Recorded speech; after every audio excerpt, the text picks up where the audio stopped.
জালবিব এ বন্ধু, তার বাবা বড় একজন ইহুদিদের ধর্মযাজক। বন্ধু আমার ছোট্ট জালবিব এ বন্ধু, তার বাবা একটা মজমার মধ্যে বসেছে, বাবার কাছে গিয়ে বসে আছে। বাবা এবার লোকজনদের মাঝে ঘোষণা দিয়ে দিল, ও আমার সম্প্রদায়, ও আমার সম্প্রদায়, ও আমার কওম, মক্কা থেকে মদিনায় মুহাম্মদ নামের একজন পাগল লোক, চিল্লায় বলেন নাউযুবিল্লাহ, একজন পাগল লোক মক্কা থেকে মদিনায় হিজরত করছে রে বাবা। এ বন্ধু, খবরদার ওই পাগল লোকটার কথা কেউ শুনবা না, ওই পাগল লোকটার ধারে কাছে কেউ যাইবা না। এ বন্ধু, এই কথা শোনার পরে এবার জালবিব বাড়ির মধ্যে আসছে রে মুসলমান। বাড়িতে আসার পরে বাবাও পিছনে পিছনে আসছে। এ বন্ধু, ঘটনাক্রমে লম্বা ঘটনা, আমি সেদিকে যাচ্ছি না। জালবিবের বাবা জালবিবের হাতটা ধরছে।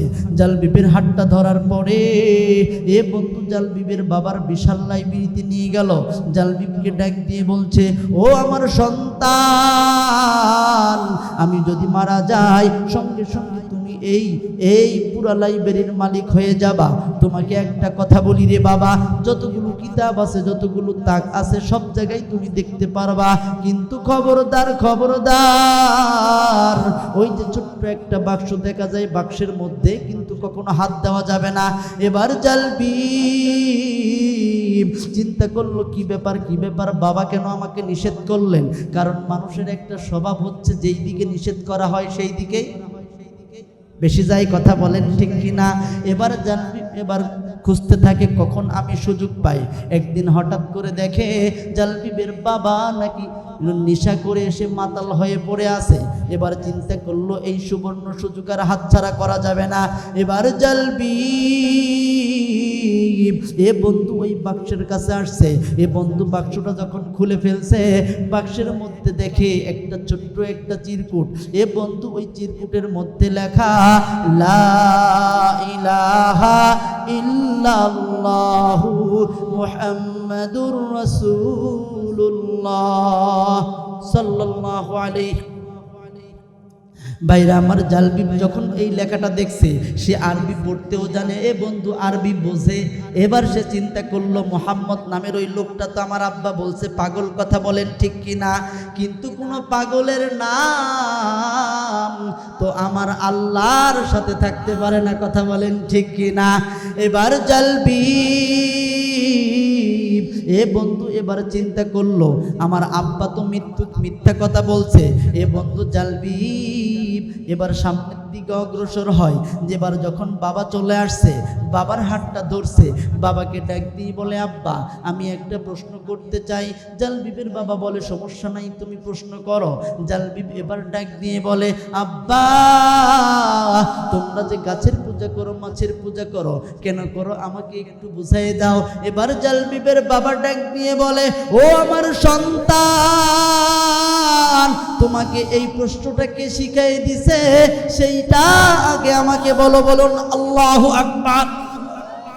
এবার জালবিবের বাবা এমন প্রশ্ন করার পরে জালবিব ডাক দিয়ে বলে, বাবা দুনিয়ার কোনো মানুষ, দুনিয়ার কোনো শিক্ষক আমাকে শিক্ষা দেয় নাই। ওই যে চিরকুট, তুমি যে বাক্সটা রাখছো, ওই বাক্সের মধ্যে যে লেখাটা ছিল, সেই লেখায় আমাকে শিক্ষা দিয়েছে। বলুন না আল্লাহু আকবার। এ বন্ধু, এমন কথা শোনার সঙ্গে সঙ্গে জালবিবের বাবার মাথাটা ঘুরে গেছে। জালবিবের বাবা এবার চিন্তা করলো, কি ব্যাপার কি ব্যাপার, আমার ছেলে তো এবার বেঈমান হয়ে গেছে। এবার জালবিবের বাবা ডাক দিয়ে বলে, ও বাবা তুমি যা বলছো খবরদার, কিন্তু আর এটা বলা যাবে না কোথাও, আমার মান সম্মান আছে। এবার জালবিব ডাক দিয়ে বলে, আব্বা আপনি কোনো টেনশন করবেন না, কোনো চিন্তা করবেন না, এই কথাটা আমি সারা বিশ্বব্যাপী ছড়াই দিব। বলুন না আল্লাহু আকবার। এ বন্ধু আমার যখন এই কথাটা বলছে, বন্ধু আমার বলার সঙ্গে সঙ্গে জালবিবের বাবার মাথাটা গরম হয়ে গেল, চোখ মুখটা লাল হয়ে গেল। এবার জালবিবের বাবা এমন চোরা একটা চর মারছে রে মুসলমান,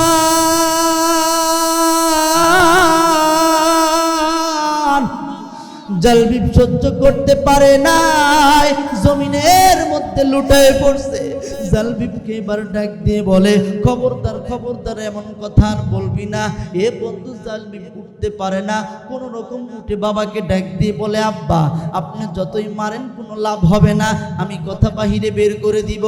এ বন্ধু আবার জোরে একটা চর মারছে, জালবিব জমিনে পইড়া গেছে। জালবিবের বাবা এবার মাকে গিয়ে বলে, ও জালবিবের মা, তুমি তোমার সন্তানকে বুঝাও, নয়তো আমি কিন্তু মারতে মারতে মেরেই ফেলবো।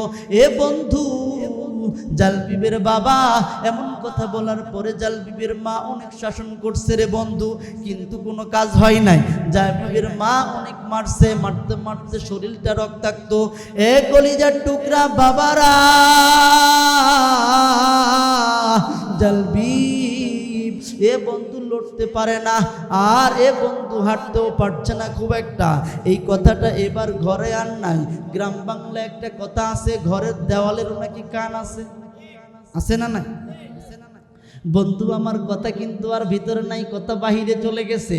এবার কওমের লোকজন এসে বলছে, কি ব্যাপার কি ব্যাপার হুজুর, আপনি তো বড় বড় ওয়াজ করেন, দেখি আপনার ঘরেই কে জানি ঈমান এনে ফেলছে। এবার জালবিবের বাবার মান সম্মান কি আর আছে? জালবিবের বাবার এবার কিন্তু মান সম্মান, আত্মসম্মানে আঘাত। এবার জালবিবের বাবা ধর্ম যাজক ঘরের মধ্যে চলে গেছে। এ বন্ধু সন্তানকে বলছে, তুই ঈমান ছাড়বি কিনা সেইটা বল। জালবিব বলছে, বাবা কোনোভাবেই আমি ছাড়তে পারবো না। এ বন্ধু ঘর থেকে বাহিরে বের হয়ে পুরা কওমের মধ্যে ঘোষণা দিয়ে দিল, ও আমার সম্প্রদায়, তোমাদের মধ্যে এমন দুইজন যুবক কি আছো যে আমার জালবিবকে সকাল থেকে সন্ধ্যা পর্যন্ত নির্মমভাবে শাস্তি দিয়ে হলেও আমার ধর্মে ফিরাই আনবা। এ বন্ধু দুইজন নরপাষাণ দুইজন যুবক দাঁড়ায় গেছে। দাঁড়ায় এবার বলতেছে, লাব্বাইক ইয়া সাইয়্যিদানা, লাব্বাইক, আপনি কোনো টেনশন করবেন না। আপনার সন্তানকে সকাল থেকে সন্ধ্যা পর্যন্ত আমরা ভিন্ন ভিন্ন কায়দায় ভিন্ন ভিন্ন কৌশলে আমরা শাস্তি দিয়ে হলেও আমাদের ধর্মে ফিরায় আনবো। বলেন না নাউযুবিল্লাহ। এবার জালবিবের বাবা ধর্ম যাজক এবার ঘরের মধ্যে ঢুকছে রে মুসলমান, কোনো দিকে তাকাতাকি করবেন না প্লিজ। এ বন্ধু জালবিবের ঘরে এবার ঢুকছে। জালবিবকে ডাক দিয়ে বলে, শেষবারের মতো বলছি, তুই ঈমান ছাড়বি কিনা বল। এবার জালবিব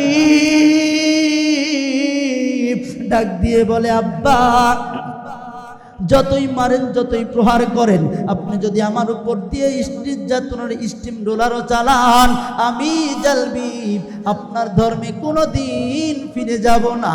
এ বন্ধু কথা যেমনি বলছে, জালবিবের বাবা জালবিবের বুকের মধ্যে একটা লাথি মারছে রে মুসলমান। জালবিব চিত হয়ে পইরা গেছে। জালবিব এবার উঠে দাঁড়ায়। এ বন্ধু দাঁড়াইতে পারে না। জালবিবের দুইটা হাত ধরছে নরপাষাণ বাবা। এ বন্ধু সামনের দিকে নিয়ে যায়, শত শত মানুষ দাঁড়ানো। এ বন্ধু জালবিবের বাবা এবার জালবিবকে নরপাষাণ দুইজন যুবকের হাতে উঠায় দেয়। এ বন্ধু হাত দিয়ে টেনে টেনে নিয়ে যাই রে মুসলমান। জালবিব পিছনের দিকে তাকায়, মা আছে, মা কোনো কথা বলে না। এ বন্ধু পাড়ার প্রতিবেশী কেউ কোনো কথা বলে না। এবার আসমানের দিকে তাকাইয়া আল্লাহকে ডাক দিয়ে বলে, আল্লাহ,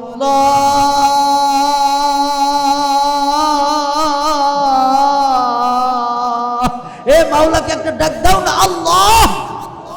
আল্লাহকে ডাক দিয়ে বলে, আল্লাহ, মা আছে, মার কোনো মমতা নাই, বাবা আছে, বাবার কোনো ভালোবাসা নাই, আত্মীয় স্বজন আছে, পাড়ার প্রতিবেশী আছে, তাদের কোনো সমাদর নাই। আল্লাহ গো, আমি কারো সাহায্য চাই না, কারো ভালোবাসা চাই না। তুমি আল্লাহ যদি আমারে ভালোবাসো, দুনিয়ার কারো ভালোবাসা লাগবে না। চিৎকার মেরে বলেন আল্লাহু আকবার। এ বন্ধু জালবিব সহ্য করতে পারে না। এ বন্ধু হাঁটতেও পারে না। নরপাষাণ দুইজন যুবক এবার নিয়ে চলে গেছে। এ বন্ধু কঙ্করময় স্থান। এ বন্ধু পাথরগুলো গরম হয়ে আছে। দুইটা হাত বাঁধছে, দুইটা পা বাঁধছে। এ বন্ধু পাথরের উপর দিয়ে টেনে নিয়ে বেড়াচ্ছে।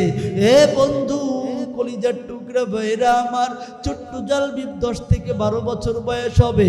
এ বন্ধু পিছন দিক দিয়ে পুরা শরীরটা কেমন জানি ফুসকার মতো হয়ে গেছে। জালবিব সহ্য করতে পারে না।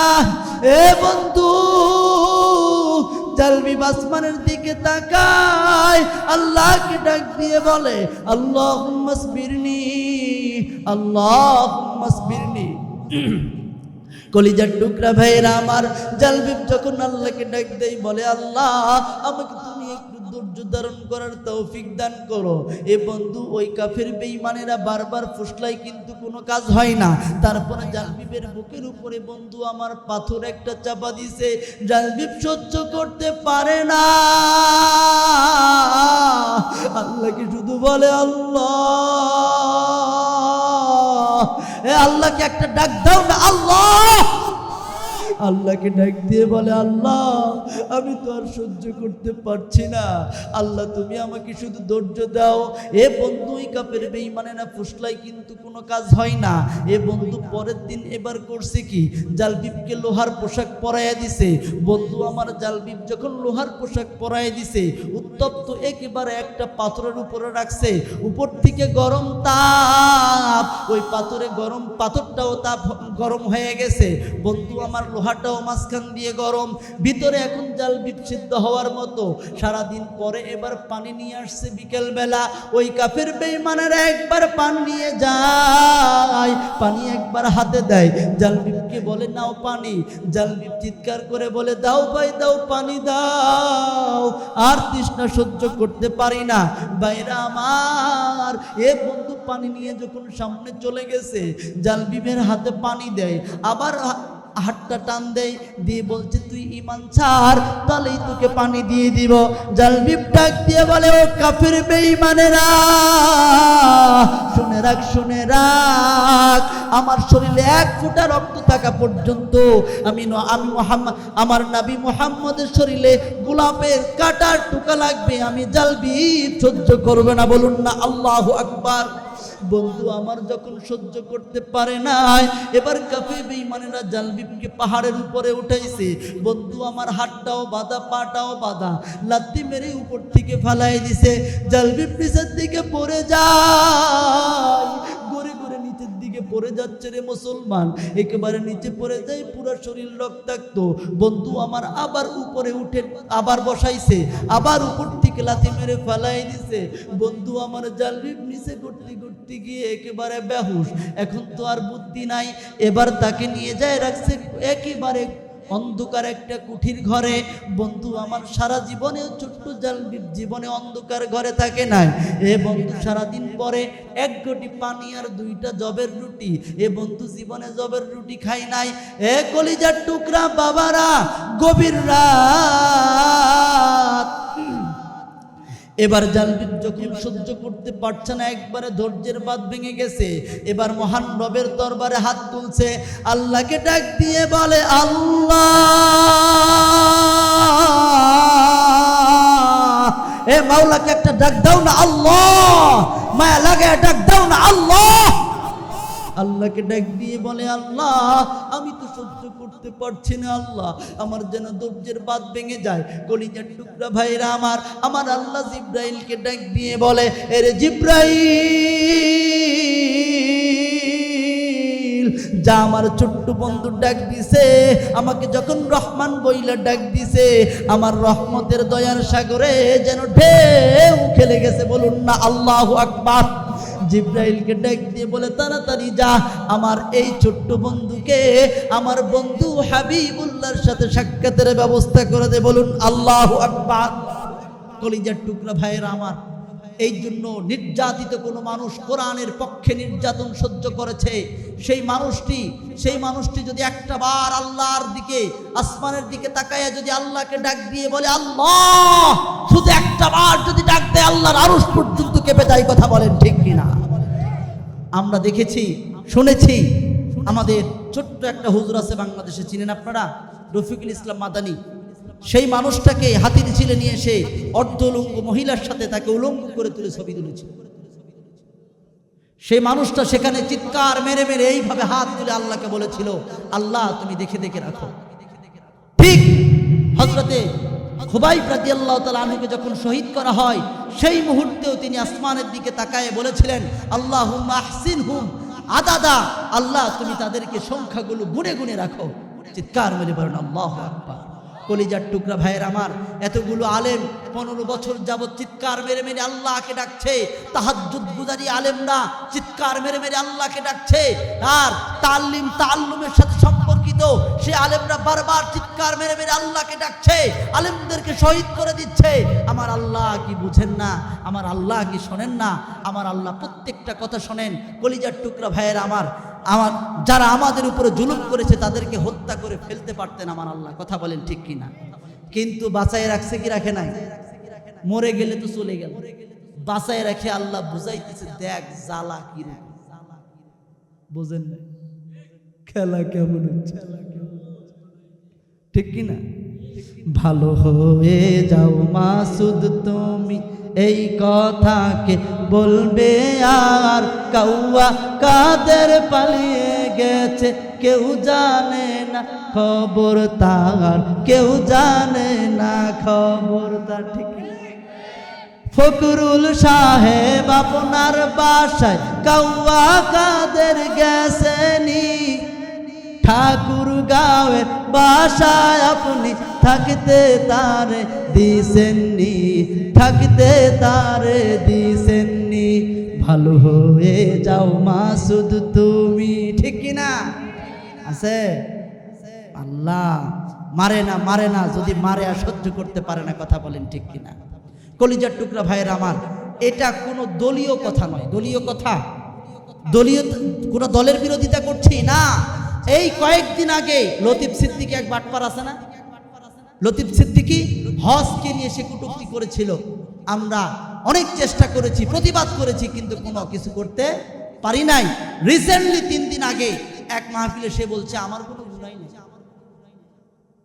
বুঝেন না? এই আপনাদের টাঙ্গাইল ঘাটাইলে বলছে আমার কোনো কি নাই, গুনাহ না। ওরে ফেরেশতা জিবরাইলের খালাতো ভাই,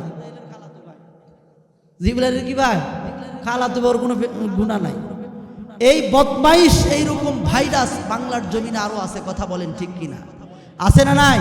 এই সমস্ত ভাইরাস যারা যেখানে আবারও আগাছা জন্মানোর চেষ্টা করবে, সেই আগাছা সেখান থেকে মূলোৎপাটন করা হবে। কথা বলেন ঠিক কিনা?